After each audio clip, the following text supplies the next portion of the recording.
Hello friends, cooking recipes में तमारुं स्वागत है। आज આપણે બનાવીશું બ્રેક પકોડા। તો અહીંયા બે 500 ગ્રામ બટેકા લીધા છે અને બટેકા છે તેને બે પાણીથી વોશ કરી અને સરસ એવા કુકરમાં મેં એડ કરી દીધા છે અને પાણી ડૂબે બટેકાનું એટલું આપણે પાણી એડ કરીશું અને સ્વાદ પ્રમાણે આપણે મીઠું એડ કર્યું છે। તો હવે એને કુકરને આપણે 2 વિસલ કરવાની છે, વધારે કરવાની નથી। 2 વિસલમાં આ બટેકા છે અડધા તે સરસ એવા કૂક થઈ જાય છે અને તમે આખા બટેકા એડ કર્યા હોય તો તમે 4 વિસલ તમે કરી શકો છો। તો હવે આપણે બટેકા બફાય ત્યાં સુધી આપણે મસાલો કરી લઈશું પકોડાનો। તો અહીંયા મેં એક બાઉલ લીધું છે અને એમાં 2 ચમચા જેટલું આપણે ચણાનો લોટ છે તે એડ કરીશું, એટલે 2 કપ જેવું આપણે લોટ લીધો છે। તમારે ઓછા આ 5 જણા સર્વ કરી શકે એટલા પકોડા બનશે, તો તમારે તમારા માપ પ્રમાણે એડ કરવું। હવે અહીંયા મેં સ્વાદ પ્રમાણે મીઠું એડ કર્યું છે, 1 ચમચી જેટલા ચીલી ફ્લેક્સ,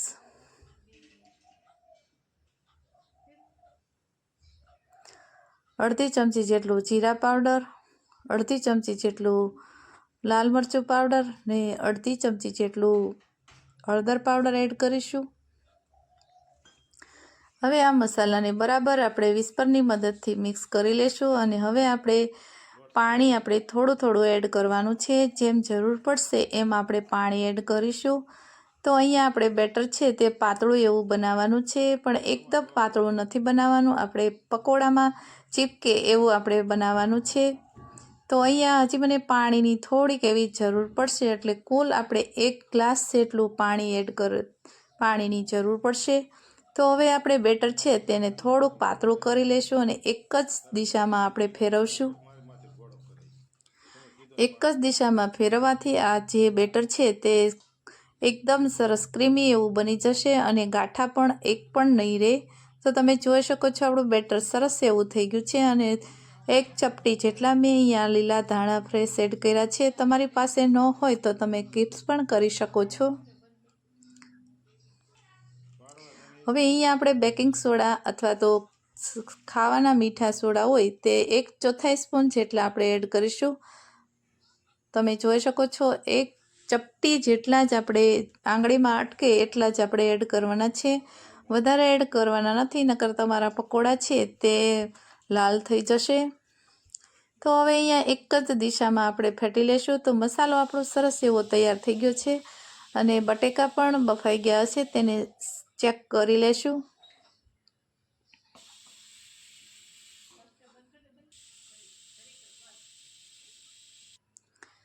તો અહીંયા આપણે બટેકા આપણે ચેક કરીશું કૂક થઈ ગયા છે કે નહીં। અહીંયા મેં 2 વિસલ જ કરી છે, તો તમે જોઈ શકો છો આપણા બટેકા સરસ એવા કૂક થઈ ગયા છે।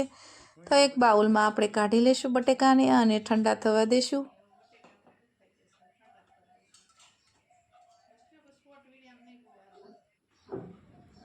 તો બટેકા ઠંડા થઈ ગયા છે અને આ રીતે છાલ કાઢી અને તેનો માવો બનાવી લેશું।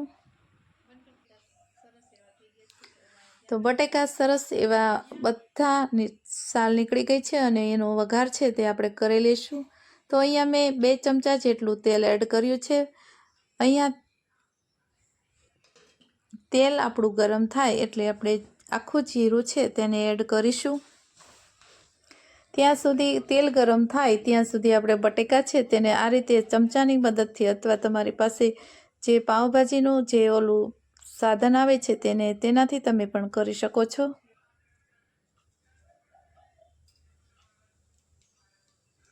હવે અહીંયા જીરું સરસ એવું કૂક થઈ ગયું છે, તો એમાં આપણે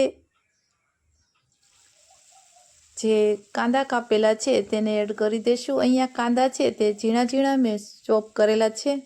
પકોડામાં તમે કાંદા છે તેને ઝીણા કટિંગ કરવા અને આ રીતે એને 2 મિનિટ જેવું કૂક થાય એટલે આપણે વચ્ચે વચ્ચે તેને હલાવતા રહેવાનું છે, એટલે આપણા કાંદા છે તે બળી ન જાય તેનું ખાસ ધ્યાન રાખવાનું છે।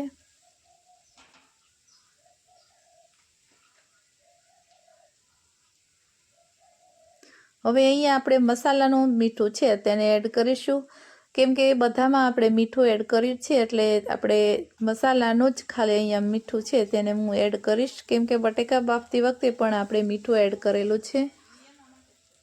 તો હવે આપણી કાંદા છે તે સરસ એવા કૂક થઈ ગયા છે. તો અહીંયા મેં 2 લીલા મરચાં તીખાશ માટે એડ કર્યા છે. તમે તમારી તીખાશ જેવી જોતી હોય એ પ્રમાણે તમે એડ કરી શકો છો.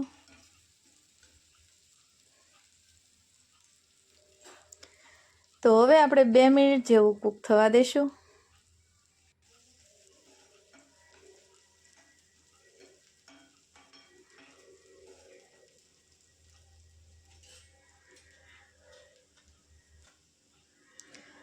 તો હવે અહીંયા આપણે મસાલા કરી લઈશું. તો 1 ચમચી જેટલું લાલ મરચું પાવડર, અડધી ચમચી જેટલું હળદર પાવડર, 1 ચમચી જેટલું જીરા પાવડર અને અડધી ચમચી જેટલો આપણે અહીંયા બાદશાહ મસાલો ગરમ મેં લીધો છે. તમે કોઈ પણ મસાલો લઈ શકો છો. તો હવે આપણો મસાલો પણ સરસ એવો મિક્સ થઈ અને 1 મિનિટ જેવું કૂક થવા દેશું. હવે આપણે એમાં બટેકા કૂક થઈ ગયું છે. તો તે બટેકાનો માવો છે તેને એડ કરી લેશું. તો બટેકા છે કોઈ અહીંયા સરસ રીતે માવો બનાવી લીધો છે. તો કોઈ પણ ગઠ્ઠા હોય તો તમે આ રીતે બટેકાને ભાંગી શકો છો.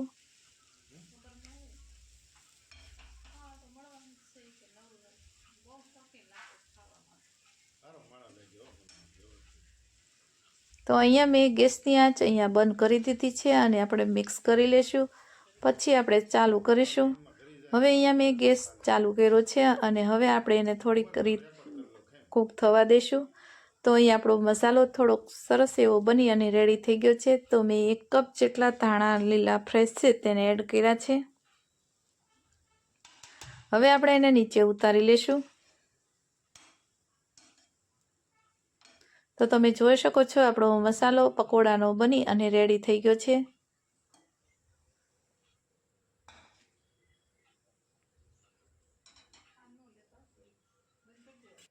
હવે અહીંયા મેં બ્રેડનું 1 પેકેટ લીધું છે. તો બ્રેડ છે તે તાજી અને ફ્રેશ લેવી હંમેશા. તો સોફ્ટ હોય છે એટલે પકોડા પણ આપણા સારા એવા બને છે. તો અહીંયા આપણે આ રીતે મસાલો છે તે બધો ભરી દઈશું.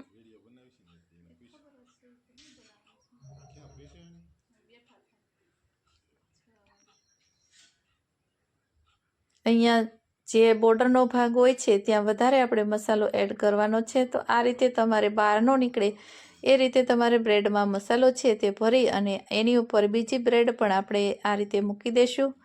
એ રીતે બધી બ્રેડ છે તેને આપણે તૈયાર કરી લેશું. હવે અહીંયા મેં 2 બ્રેડ છે 4 મૂકી છે અને એને આ રીતે હળવા હાથેથી આપણે ચાકુ છે તે ધારદાર હોય એવું લેવાનું છે અને એનું કટિંગ કરવાનું છે. તો તમે જોઈ શકો છો આપણા પકોડા છે તે સરસ એવા બની અને કટિંગ પણ થઈ ગયું છે. તો આ રીતે બધા પકોડા છે હું તૈયાર કરી લઈશ. પછી આપણે એને તળવાના છે. તો અહીંયા આપણા બધા પકોડા તૈયાર થઈ ગયા છે અને કટિંગ પણ સરસ એવું કરી લીધું છે. તો બેટર એ આપણું સરસ એવું થઈ ગયું છે. તો હવે આ રીતે બેટરમાં બોળી અને હળવા હાથે આપણે એમાં એડ કરવાના છે.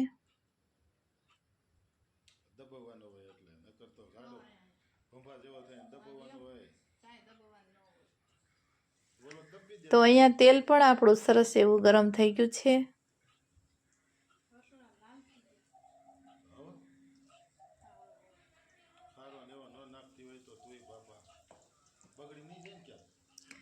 તો આ રીતે આપણે પકોડા બનાવવાના છે.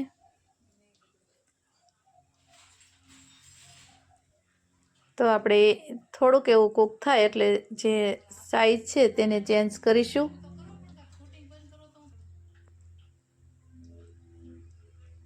તો અહીંયા આપણે ઝારાની મદદથી કરીશું.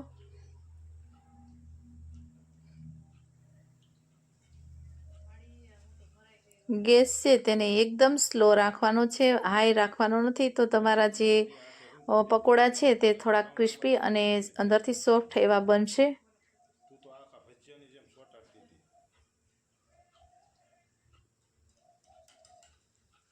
તો આપણા પકોડા છે તે ફ્રાય થઈ ગયા છે. તો તેને આપણે એક પ્લેટમાં કાઢી લેશું.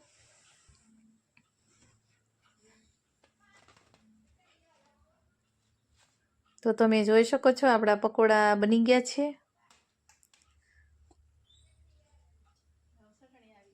આ રીતે બધા પકોડા અહીંયા બની અને રેડી થઈ ગયા છે. તો તમે આ જે ચટણી સાથે પણ સર્વ કરી શકો અને સોસ સાથે પણ તમે સર્વ કરી શકો એટલા ટેસ્ટી બન્યા છે. તો આ અમારી રેસીપી સારી લાગી હોય તો વિડીયોને લાઇક કરજો, શેર કરજો અને અમારી ચેનલને સબસ્ક્રાઈબ કરવાનું ભૂલશો નહીં. બાજુમાં આપેલી ઘંટી દબાવશો એટલે નવી નવી રેસીપીના નોટિફિકેશન તમને દરરોજ જોવા મળશે. Thanks for watching.